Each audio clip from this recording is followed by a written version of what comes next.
Hello दोस्तों, फिर से एक नए वीडियो में आप सभी का स्वागत है। दोस्तों, इसके पिछले वीडियो में एक भाई ने कमेंट किए थे कि सर 2024 बोर्ड एग्जाम के लिए मैथ का सिर्फ महत्वपूर्ण क्वेश्चन को जो है अपलोड कीजिए। यानी कहने का अर्थ, बोर्ड एग्जाम 2024 के लिए मैथ का सिर्फ वही क्वेश्चन को बनाकर आप अपलोड कीजिए जो कि 2024 बोर्ड एग्जाम के लिए अत्यधिक महत्वपूर्ण हो, जो कि क्वेश्चन वहाँ से आए। ठीक है, उनका कहना ये था। तो ठीक है, आपके कहे अनुसार हम उसी क्वेश्चन को ज़्यादा फोकस करेंगे। एक क्वेश्चन शाम को और एक क्वेश्चन सुबह, वही क्वेश्चन को हम अपलोड करेंगे जो कि आपके एग्जाम के लिए अत्यधिक महत्वपूर्ण हो। ठीक है, चलिए एक छोटा सा क्वेश्चन से शुरुआत करते हैं। एग्जाम में कई बार आ भी चुका है, 2 नंबर में आता है। दीर्घोत्तरीय कौन आता है, 2 नंबरिया में कौन आता है, यानी कि 5 नंबर में कौन आते हैं और 2 नंबर में कौन आते हैं, बताते चलेंगे साथ में। ठीक है, चलिए इसको हल करते हैं। क्वेश्चन क्या कर रहा है, पहले देखिए।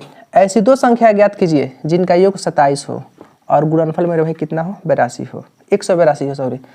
ऐसी 2 संख्या ज्ञात कीजिए जिनका योग। अब कौन सी संख्या है मेरे भाई, ज़रा यहाँ पे देखिए तो,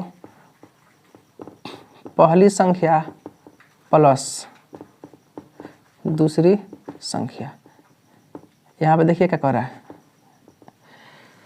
2 संख्या ज्ञात कीजिए जिनका योग, मान लीजिए पहली संख्या है और यह दूसरी संख्या है। इनका योग मिस होता है जोड़, योग मिस का होता है जोड़, योग मिस मेरे भाई जोड़ होता है। और इनका दोनों का योग मेरे भाई कितना दिया है, 27। यानी 2 संख्या अगर हम लेते हैं तो इनका योग मेरे भाई 27 ऑलरेडी दिया है। तो कह रहा है यह संख्या और यह संख्या कितना है, तो हमको मालूम तो है नहीं। तो अगर मेरे भाई पहली संख्या को हम x मानते हैं, पहली संख्या को क्या मानते हैं मेरे भाई, x मानते हैं, तो दूसरी संख्या क्या होगा, तो ज़रा देखिए ना क्या होगा। पहली संख्या x माने हैं तो दूसरी संख्या बराबर मेरे भाई कितना होगा, 27 तो है। यानी कि कहने का मतलब दूसरी संख्या बराबर 27, यह प्लस का x उधर जाकर हमारा होगा माइनस का x। यानी कहने का मतलब अगर 2 संख्याओं का योग हमारा 27 है, अगर पहली संख्या x मानेंगे तो दूसरी संख्या 27 में से ही जाकर उधर घट जाएगा, तो दूसरी संख्या 27 माइनस x हो जाएगा। यहाँ तक काम हो गया। तो मेरे भाई सबसे पहले यहाँ पे हल लिखिए और लिखिए, माना कि पहली संख्या बराबर x। जब पहली संख्या हमें x माने हैं तो दूसरी संख्या कितना मिला है, 27 माइनस x। इसलिए दूसरी संख्या, तो मेरे भाई देखिए ना, पहली संख्या x माने है तो दूसरी संख्या ऑलरेडी कितना आया है, 27 माइनस x।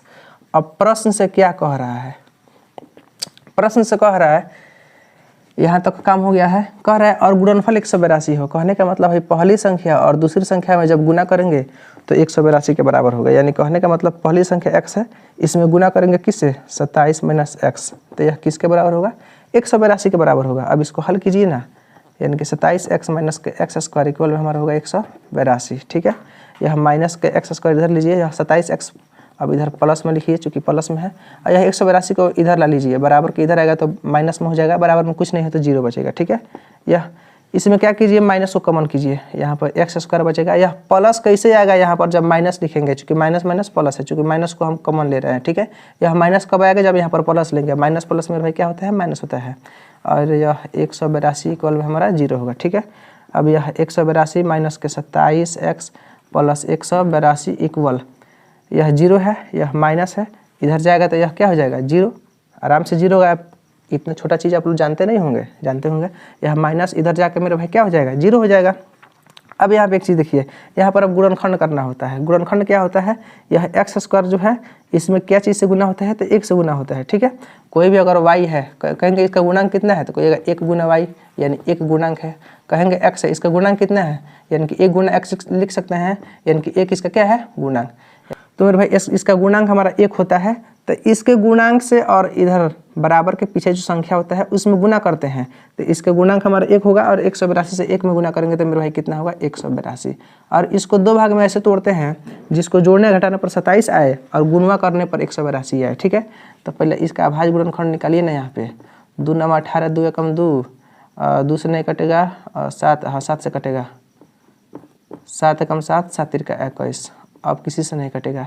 यानी कि 7 दूना 1 14 लिख सकते हैं और 1 13 ले सकते हैं। 13 और 14, तो 14 13 में गुना कीजिएगा तो 182 आ जाएगा, और 14 और 13 में क्या किया जाएगा तो माइनस आएगा। तो दोनों अगर माइनस कीजिएगा तो मेरे भाई कितना आएगा, तो -14 और -13 -27 आ जाएगा। यानी कहने का मतलब एक्स स्क्वायर -14x -13x आप प्लस में 182 इक्वल मेरे भाई क्या होगा, 0 होगा। अब इन दोनों में कॉमन ले लीजिए, इन दोनों में कॉमन ले लीजिए। कॉमन क्या बचेगा मेरे भाई? कॉमन x होगा, तो इसमें x बचेगा, माइनस यहाँ पे 14 होगा, ठीक है। और माइनस इसमें कॉमन लीजिए 13, तो यहाँ पर x होगा। यह प्लस कैसे आएगा? यह प्लस कैसे आएगा जब यहाँ पर माइनस रहेगा? चूँकि माइनस माइनस होता है प्लस, और 13 में जब 14 से गुना कीजिएगा तो मेरे भाई कितना होगा? 182। इक्वल में मेरे भाई कितना है? 0 है, ठीक है। तो इधर मिटाते हैं, नहीं तो जगह नहीं बचेगा इधर लिखने के लिए। तो देखिए मेरे भाई, x माइनस 14 फिर x माइनस 13 इक्वल मेरे भाई कितना हो गया? 0। तो यहाँ पर होगा x माइनस 14 बराबर में 0 और फिर x माइनस 13 बराबर में 0। यानी कहने का मतलब, इसलिए x बराबर में माइनस को उधर जाएगा तो 14 है, और इसलिए x बराबर यह माइनस को उधर जाएगा तो 13, ठीक है। तो देखिए ना, दो संख्या कौन आ गई? एगो 14 और एक 13। तो यहाँ पे आप कह सकते हैं, अतः दो संख्याएं 14 और 13 है, ठीक है। तो ये हमारा आंसर हो गया। यह क्वेश्चन आपके एग्जाम में बहुत बार आ भी चुका है। यह छोटा सा क्वेश्चन है, 2 नंबर में पूछ देगा, ठीक है।